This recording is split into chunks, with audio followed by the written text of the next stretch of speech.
Alors après avoir traité la première partie concernant le comportement du condensateur lorsqu'il se charge, donc on va passer à une deuxième partie et on va voir ce qui peut se passer si on bascule l'interrupteur vers la position 2. C'est-à-dire, le condensateur est déjà chargé, donc il porte des charges positives et des charges négatives sur les deux armatures. Et maintenant, on va considérer une nouvelle origine des dates à laquelle on va basculer l'interrupteur vers la position 2. Alors, comment évoluent les deux grandeurs, à savoir la tension UC mesurée à l'aide du voltmètre et l'intensité qui traverse ce circuit. Alors, concernant la tension électrique, elle était égale 6 volts. Donc, on a déjà vu que la tension UC au bord du condensateur évolue de 0 jusqu'à la valeur 6, donc avant de basculer l'interrupteur vers la position 2.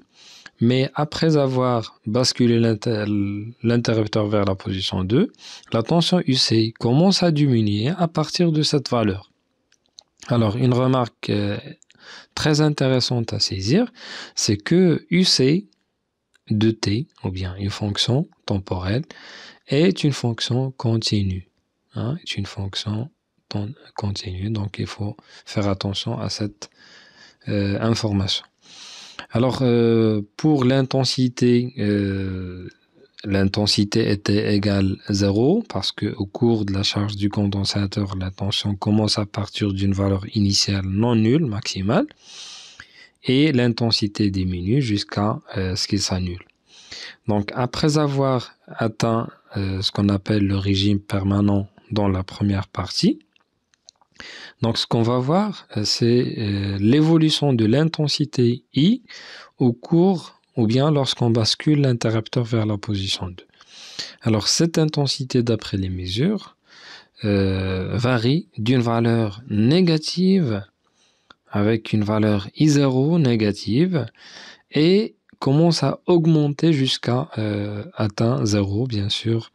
On voit ici qu'on a aussi deux régimes, un régime transitoire et un régime permanent. Donc un régime transitoire lorsque l'intensité et la tension varient en fonction du temps, et ce régime permanent lorsque les deux grandeurs atteignent leur valeur finale ou bien leur valeur limite.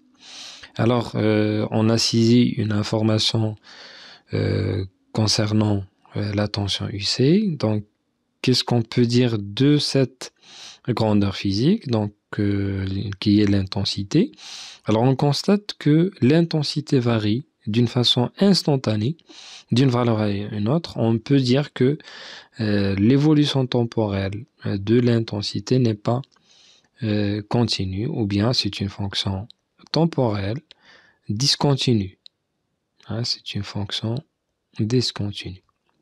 Alors, par exemple, on peut exploiter ces informations lorsqu'on vous donne, par exemple, des graphes et on vous demande d'identifier le graphe qui correspond à la tension UC et le graphe qui correspond, par exemple, à la tension UR. Alors, puisque la tension UR, d'après la loi d'Ohm, est proportionnelle à I, puisque I est une fonction discontinue lorsqu'on bascule l'interrupteur vers la position 2, alors UR aussi serait discontinu. Mais pour la tension aux bornes du condensateur ne peut pas être discontinue. Alors, pour interpréter ce qui se passe, bien sûr, lorsqu'on bascule l'interrupteur vers la position 2, voilà, il faut saisir que, bien sûr, l'intensité mesurée à l'aide de l'ampèremètre est une valeur négative, ce qui veut dire que au cours de la première phase, lorsque l'interrupteur était en position 1, les électrons circulent de cette façon, voilà, à partir du générateur, voilà, et circulent bien sûr dans tout le circuit de cette façon, et l'intensité était mesurée, était positive. Donc dans cette partie, dans la partie qu'on a traitée dans la vidéo précédente. Mais lorsqu'on bascule l'interrupteur vers la position 2, on remarque que l'intensité commence à partir d'une valeur négative. Ça veut dire que le sens conventionnel du courant électrique a changé.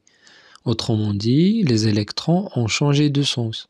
Bien sûr, on n'a plus ce circuit-là. On va s'intéresser seulement à cette partie du circuit, la partie fermée. Alors, dans ce cas, les électrons vont changer de sens et vont se déplacer de la manière suivante, voilà, jusqu'à retourner vers, bien sûr, la plaque A. Et par suite, lorsqu'un électron quitte cette plaque, donc il va diminuer, ou bien il va augmenter plutôt parce que la charge est négative, donc il va augmenter la charge de sa armature. Et bien sûr, lorsqu'un électron part, un électron arrive sur l'autre plaque. Et par suite, la charge de l'armature A diminue. Et ainsi de suite. Un électron part, un électron arrive, un électron part, un électron arrive, un électron part, un électron arrive. Alors on peut imaginer ce qui se passe bien sûr dans le régime permanent. Alors dans le régime permanent, la tension aux bornes du condensateur atteint une valeur nulle. Et l'intensité aussi, ce qu'on peut dire que l'intensité est nulle, ça veut dire qu'il n'y a pas de déplacement d'électrons dans le circuit. Autrement dit, tous les électrons accumulés sur la plaque B vont se retrouver et annuler la charge qui était dans A. Et par suite, les deux armatures seront déchargées. En mettant K en position 2, le condensateur se décharge. Quelle est la relation entre Q, UC et I? Donc, on va chercher les combinaisons, bien les relations entre ces trois grandeurs physiques. Bien sûr, la relation la plus simple à entamer, c'est la relation entre l'intensité et la charge. Parce que l'intensité, tout simplement, c'est le débit de charge qui traverse un fil. On va revenir vers la définition qu'on connaît déjà concernant le courant électrique. Alors, si on imagine un conducteur et on prend par exemple une section de ce conducteur. Alors, cette section-là va être traversée par une quantité d'électricité en une durée delta T. Alors, l'intensité du courant électrique est définie comme étant le rapport de cette quantité d'électricité divisé par la durée correspondante. Autrement dit, l'intensité du courant électrique est considérée comme le débit de charge qui traverse le conducteur. Bien sûr, tout en prenant les unités convenables. La quantité d'électricité qui traverse le conducteur est exprimée en coulombs. La durée est exprimée en secondes, bien sûr, pour avoir une intensité en ampères. Alors, d'après cette définition, bien sûr, on peut relier cette intensité qui traverse le condensateur à la charge que porte l'armature du condensateur. Prenons par exemple ce schéma-là et prenons par exemple à un instant T initial, on a une charge portée par l'armature notée Q à la date T1. Par exemple, si on a 4 charges plus, 4E, par exemple, à un instant T final, on aura une autre charge. D'autres charges vont s'ajouter par exemple. J'ajoute par exemple 3 charges.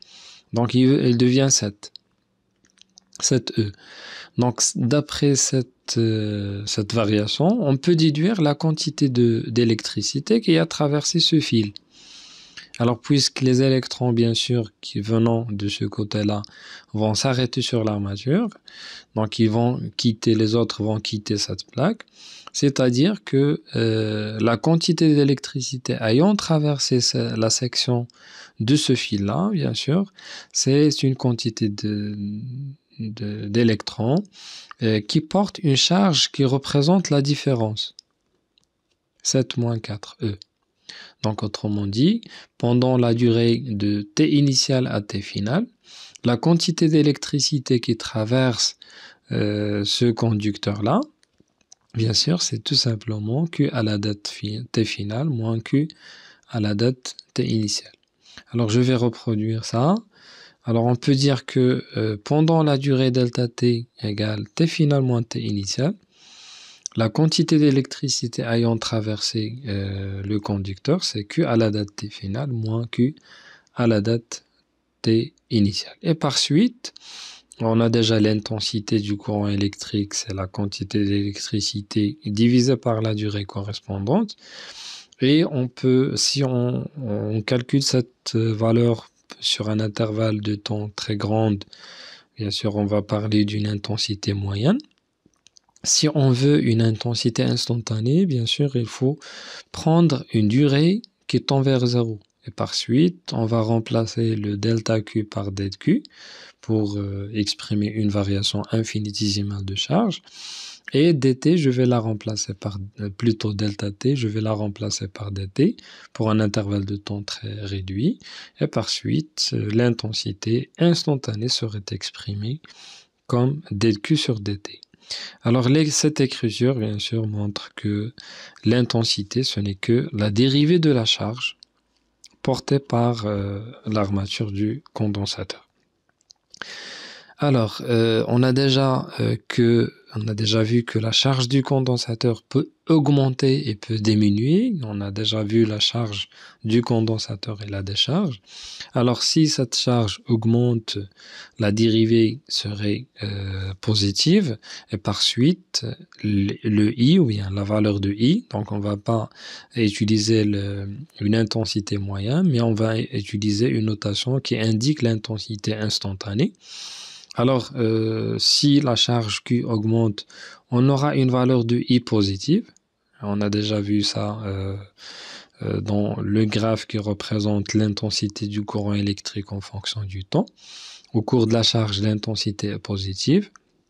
Mais au cours de la décharge, les électrons ont changé de sens. Et par suite, la charge du condensateur, cette charge diminue jusqu'à la décharge totale du condensateur, l'intensité indiquée est négative. Et on va prendre, bien sûr, si la charge augmente, ça veut dire que les électrons, effectivement, se déplacent dans ce sens-là. Et bien sûr, le sens indiqué sur le fil, bien sûr, c'est le sens conventionnel du courant électrique. Alors, si cette charge diminue, ça veut dire qu'un électron arrive. Alors, si un électron arrive et un électron quitte, donc on va éliminer cette charge et on va éliminer cette charge. Alors, dans ce cas, la charge diminue et vous voyez que le sens indiqué sur le fil représente le sens de déplacement des électrons. Donc, ce sens-là n'est pas le sens conventionnel du courant électrique. Parce que par définition, le sens du conventionnel du courant électrique est le sens inverse de déplacement des électrons. Ce qui fait, on peut résumer ça d'une façon que l'intensité serait considérée une grandeur algébrique. Alors s'il est positive, la flèche indique le sens conventionnel du courant électrique. Si l'intensité est négative, tout simplement, là, on garde cette flèche sur le schéma. Et donc, on doit être conscient que cette flèche n'indique pas le sens conventionnel. Donc, il indique bien sûr le sens contraire au sens conventionnel du courant électrique. Alors, je vais terminer par ce qu'on doit retenir d'après cette étude. C'est que l'intensité est liée par la dérivée à la charge par laquelle entre cette flèche, parce que si je prends QB, on a déjà vu que la charge portée par l'armature B égale à moins la charge portée par l'armature A, et par suite, I, si j'exprime I en fonction de QB, serait précédé par un signe moins. Donc il faut faire attention avant d'écrire cette expression. Alors je vous laisse un exercice à traiter et on se verra Inch'Allah dans d'autres vidéos, dans d'autres parties de ce cours.